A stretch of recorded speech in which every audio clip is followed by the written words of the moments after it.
This is a video about the very brand new Scott Mez Cudi album, INSANO.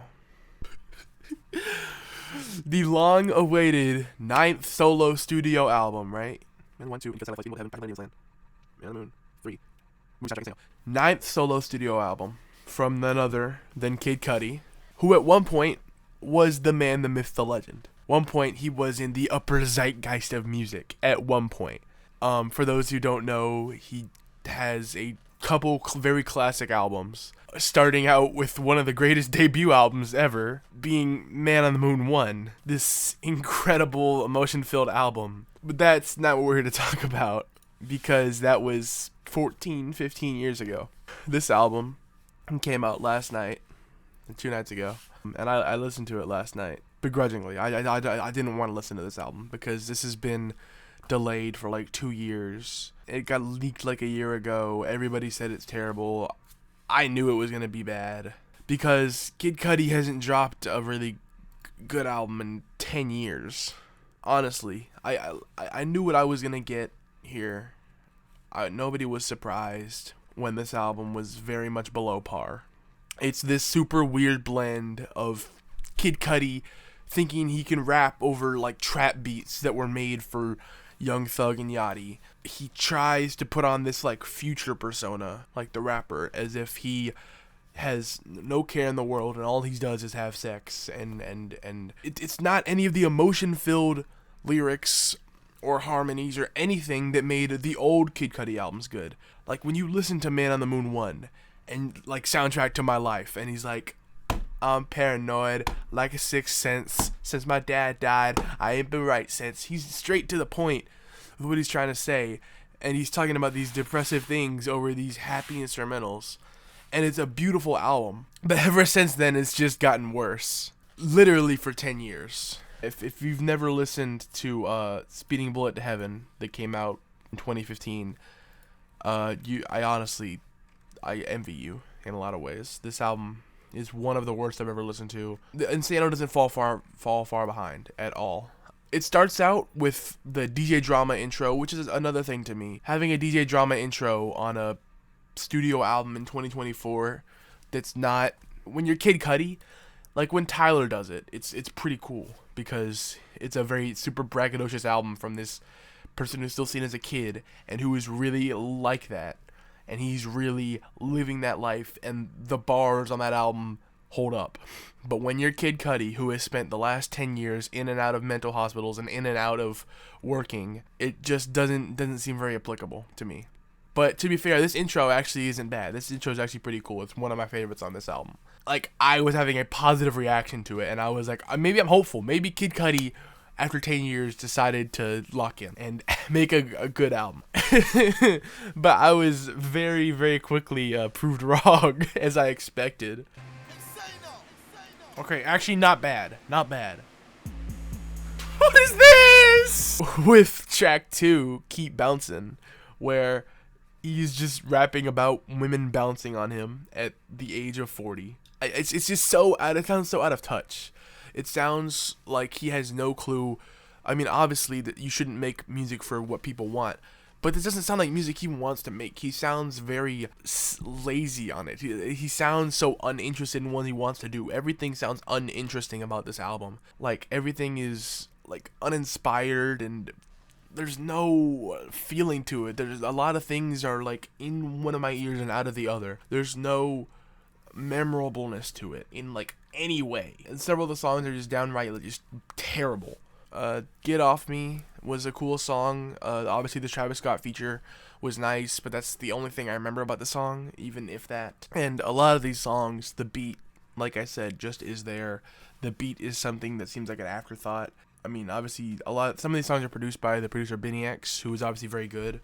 But I just felt like on this album, everybody who was working with Cudi was just like trolling him. Like, they were giving him the worst possible beats and the worst possible ideas to gas him up, because it just sounds so wrong. That's the thing. I don't know why he called this album INSANO, because the only person going insane is me after listening to this. I can't even Like my world is not the same after this album. I can't look at music the same. I never want to listen to music again after hearing this album. I remember Electro Wave Baby, just sounding like kind of almost like a Latin like drum pattern, and it just having this like strange like old Kid Cudi music was weird, and he was this weird kid rapper and weird kid singer, and he made these experimental albums.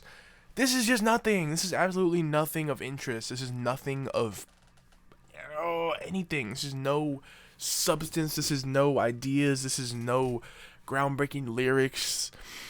It's just so bad. Like, and he took 3 years or whatever to make this album. It's just terrible. And on A Tale of a Night, he sounded like he was trying to be Young Thug so bad, who's featured on this album later, to no avail. It just sounds like a half-assed Young Thug impression from a 14-year-old or something. Cud Life I thought was a cool song. The rhyming was a little better here. The beat was a little better.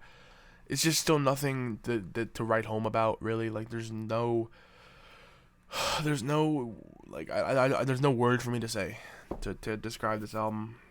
On this album, there's a lot of strange mixing decisions, like random filters that are put on his voice that are just make no sense, and part of it just sounded like it was freestyled, and then he just never bothered to go back and touch it up, as if like he just put no thought into this album and was just always moving forward, never really know, oh, I should go fix this or finish my album. Too Damn High featuring Lil Yachty, who has had an amazing run the past year. The beat just sounds like hot piss. Like, it just sounds like hot, watery, yellow piss streaming out of a fountain. It's like the worst Ken Carson type beat you could think of. And for every reason, the 808 and all the like low level instruments are just turned up to like 100 decibels. And even Yachty, who doesn't have a terrible verse on here, it just sounds out of place, and he just gets dragged down by this beat and whatever Kid Cudi's doing. It's just so terrible. Like, oh my god. When I was listening to Get Ya Gone, this is where I realized, like, Cudi just shouldn't rap on trap beats at all.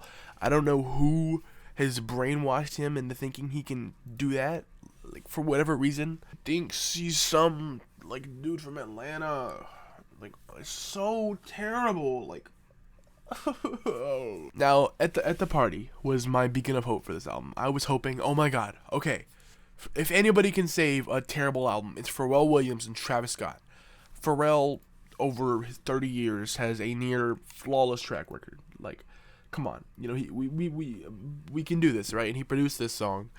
It sounds boring. It sounds lazy. The beat sounds like it's in slow motion. And Pharrell does the hook, obviously, and just has this uninterested like tone to his voice, like he just got dragged to the studio after doing 30 pounds of coke. For the song Tortured, all I have written down is Speeding Bullet to Heaven Part 2. This album is just so bad. It's so bad. Like, oh my god, it's so bad. I don't want to think about this. Now, track 15, X and Cud, I actually want to talk about, because this is just very disrespectful. For those who don't know, XXXTentacion is a rapper who died in 2018, and he, especially him, in terms of dead rappers, he gets like wrung out the most. His dead, his honor and pride in the afterlife has been sucked dry at this point, sadly, from his family, and this is no different. It says with, let's say you think there's gonna be some posthumous verse that they've pulled out. But this is just a sample from an XXXTentacion song, and that's it. I don't think XXXTentacion and Kid Cudi ever met. I don't think his estate cares. I don't think anybody had any thought into this, and it's just a bad song. And the beat sounds like an 808s and Heartbreaks instrumental, but made by like a 5-year-old. There's no way of redeeming any of this, and the rap politics behind this song are just even worse. Like, it's so scummy and terrible. But alas, 7 with Lil Wayne was fine. I guess it wasn't. I mean, the Lil Wayne verse is fine. It's just no substance to any, like there's like I keep saying that over and over again, and I feel dumb or whatever. But there's just no solidness to this album. There's no cohesive thread through all the songs. There's no story. There's no movement. There's no motif. Like, aside from it being bad, there's no connective tissue between all these songs. Funky Wizard Smoke was a song I actually kind of liked.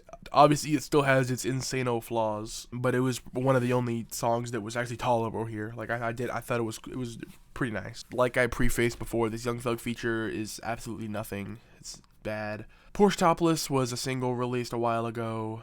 It was actually a pretty cool song. I couldn't tell you anything about it, though. And Blue Sky is one of the only songs on here, I think, that isn't a trap beat. It's a nice, like, indie-sounding beat. Oh, produced by Lil Yachty. I didn't even know that. See, that's cool. See, I wish Cudi would do stuff like that. I mean, obviously, my opinion doesn't matter to him. But it's like, I think he touched what he was trying to do on this song and the first song. The finale to this fever dream. Hit the Streets in My Nikes was cool. Once again, wasn't a trap beat. Once again, an old Cudi style. And then the nightmare was over. And at the end of all this album, you know, normally when I listen to an album, even if it's bad, like when I finish listening to Mansion music or finish listening to Liz Could Kill, anything, I have some kind of like major opinion about it. And I obviously did with this album. If you watched me listening to it, I thought it was bad. I thought it was very bad. But albums like this just leave me wanting something, like wanting anything like that. Leave me scared for music, because this is just an album that someone felt like they had to make and they didn't really want to make, and because of that, it sounds terrible. And so many times on this album, Kid Cudi is spouting, like I said, that he doesn't care what anybody thinks, and he's on his own planet, and he's back on the moon, or the man on the something like that. And he's been saying that for 10 years. He's been saying that since Unfuckwittable. Nothing has changed about this man, aside from the fact that his music gets continually worse since 2014. Like, there's no... He just updates it with the time. That's the only difference. Instead of it being bad Nirvana ripoff music, it's bad trap music. And I'm sure in 5 years, he'll be trying to make music that sounds like Yeet, and it will be terrible. And the worst part is, everyone will be here for the downfall, and everyone will be trying to give criticism and help. And Kid Cudi will still be in 10 years, at 50 years old, saying, I don't care what the haters think. And he'll continue down this downward spiral, and eventually, nobody will remember who Kid Cudi is. Nobody will even care about Man on the Moon anymore, because there's 30 albums like this that are overshadowing it. And the name Scott Mescudi will forever be lost to story tales. I don't know. There's a theory I have with some artists. Like, this is very random. But if you listen to Lucky, like his first mixtape, Alternative Trap, and Body High, the second one, are very anti-drug albums. They're talking about the scariness of selling drugs and being caught up in that life. And the albums were made by a 17-year-old kid in Chicago. And then like X and Free Wave came out, and he's rapping over these dark instrumentals about how he loves drugs so much. And then Watch My Back comes out, and it's all about how he doesn't trust anybody, and he's so far into drugs he can't love anybody. And then Free Wave 3 comes out, and he's talking about how he doesn't love anybody anymore, and drugs are the only thing keeping him alive. And then he gets incredibly fat, and he is now the spokesperson of drug rap in the 2020s decade. And he serves as like a sacrifice, I think. He's trying to prove a point that you shouldn't do drugs because I do them. And that's kind of what Kid Cudi's trying to do, I think. Maybe he wants to be the sacrificial lamb of music, and he wishes to go down in agony instead of trying anything new, or trying anything special, or trying to make waves in the music industry like he has at one point. Which is why this album is a 3 out of 10. This album is terrible. This is the worst way to start off the new year. I will be depressed because of this album. Like, seriously, there's nothing to even say of note about this album. Obviously, there's good songs on here, which is why it's not like a 1 or a 0. But there's I don't want it. I don't want it. Goodbye.